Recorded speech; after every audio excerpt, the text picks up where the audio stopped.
adults. We are all visual learners. Most of us. है ना, 80-50%. हम में से 10 से 12% लोग ऐसे होंगे, शायद यहाँ हो या ना हो, लेकिन एक इन जनरल हम बात कर रहे हैं, होते ही है लगभग हर क्राउड में जो सुन के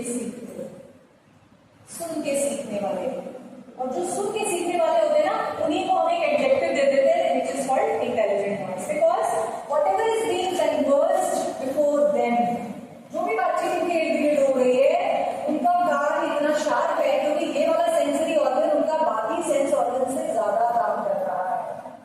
तो जैसे ये कुछ सुनेगा, इसका सिग्नल दिमाग में जाएगा, दिमाग उसको तुरंत कैप्चर कर लेगा, जैसे कैप्चर करेगा मेमोरी में चला जाएगा, ट्रांसमिट हो जाएगा। ये वैसे ही काम करता है जैसे जब हम लोग केबल टीवी के टाइम से सर आते हैं, हमारे टाइम पे ये चैनल्स हमें देखने होते हैं तो हमें केबल लगाने पड़ते हैं, है ना। तो उसमें जैसे कभी सिग्नल नहीं आया तो हम लोग कोलैबोरेट कर रहे थे, किसी को कहते भाई ऊपर चढ़ो, वो ऊपर जाता था लाइन से, से कहते घुमाओ, वो वहां से घुमाता था, तो पूछता था बेटा नीचे आया, तो कहते थे अभी नहीं आया, और घुमाओ, थोड़ा और घुमाता था, फिर पूछते थे आया, तो क्या होता था, it's like setting it at the right frequency would give you the right picture. यही करते थे हम केबल टीवी देखते समय, पहले के गवर्नमेंट के हम लोग 19th सेंचुरी से आते हैं सर, एंटीना वाला, है ना। तो उस दौर में हमने जो चीज देखी वहां पे, वही चीज क्लास में भी होती है, इन बच्चों की फ्रीक्वेंसी सुन के एक्टिवेट होती है, जो सुनते हैं तुरंत इस दिमाग में चला जाता है, और हम इनको नाम देते हैं इंटेलिजेंट, क्योंकि ये हमारा चश्मा है। अभी तक हमने उनके चश्मे से नहीं देखा कि कैसे सीखा जाता है।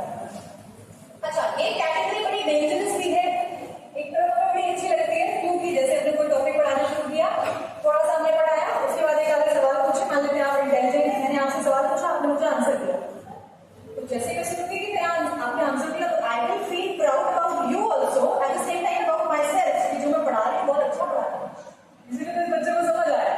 तो ये आप कहते नहीं है, लेकिन साइकोलॉजिकली हमारे दिमाग को होता है कि जो मैं पढ़ा रहा हूँ बहुत बढ़िया, इसलिए तो उसको समझ आया कि कौन सा रट गया है पहले से, उनके दिमाग को सीखने में नहीं करना, इसकी गलती करी sure, you're being so humble now. You could have said, आप सिस्टम की गलती है, आपके सिस्टम के बारे में आप कुछ भी कह सकते हैं, बट आप कुछ भी करें या कुछ भी सोचें, उससे ज्यादा जरूरी ये है that you have some empathy for them before labeling them as poor children, slow children, backbenchers, below average. Before labeling them like this, then you know that it is not their fault that they are not receiving signals, they are not understanding what I am teaching them. When you empathize with them, things will be different. You will not blast on them, जैसे मैंने 4 बार पढ़ाया, उनको समझ नहीं आया, तो आप empathize जो किसी के साथ करते हो, उसके शू में जाते हो, तो आप उसके नजरिए से उसके ट्रेन को महसूस करते हो, तो आपका हर एक्ट उसके हिसाब से होगा।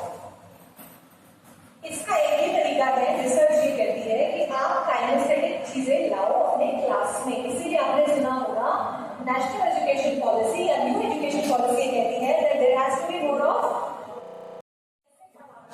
एक एग्जाम्पल देखा आपने, ठीक है, हम सभी रोज पढ़ाते हैं, अपने टॉपिक्स हमें बड़े अच्छे से पता होते हैं, ठीक।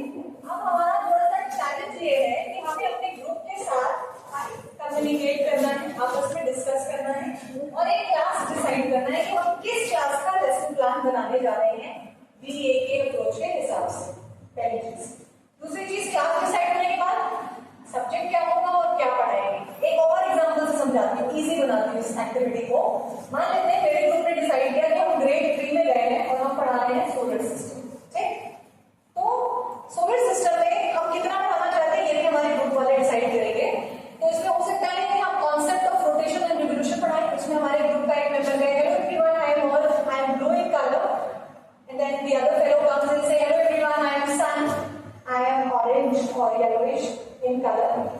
पहले तो इंट्रोडक्शन हो गया दो लोगों का, अर्थ और सन का। अब हमने क्या दिखाया कि sun is fix, sun is at a specific place and earth is moving around sun. उससे हमने क्या दिखाया कि दूसरा बंदा है वो सन के इर्द गिर्द मूव कर रहा है। हमने कॉन्सेप्ट ऑफ रोटेशन और उसके साथ साथ रिवोल्यूशन का भी बताया कि ऐसे ऐसे तो कर ही रहा है, पूरी पे भी मूव हो रहा है, ठीक।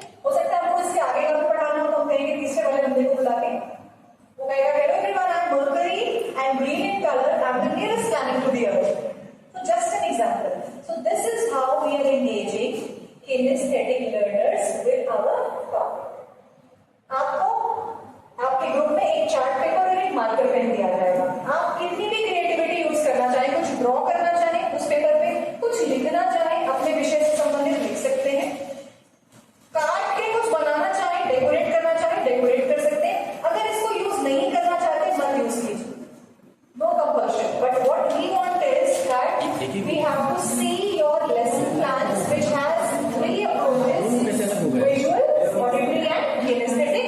आपके पास प्रिपरेशन टाइम होगा 20 मिनट का और प्रेजेंटेशन टाइम होगा 5 मिनट का. मुझे ध्यान से सुन लो. ये वाला ग्रुप है, आप लोग ध्यान नहीं दे रहे. ग्रुप 6 नहीं, ग्रुप 5 है. आप जब प्रेजेंट करने आएंगे तो सिर्फ 5 मिनट मिलेगा. वहां जाके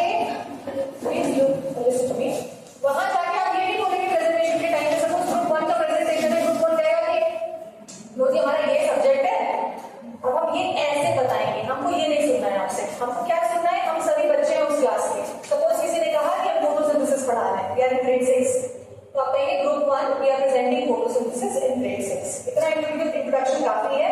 उसके बाद आप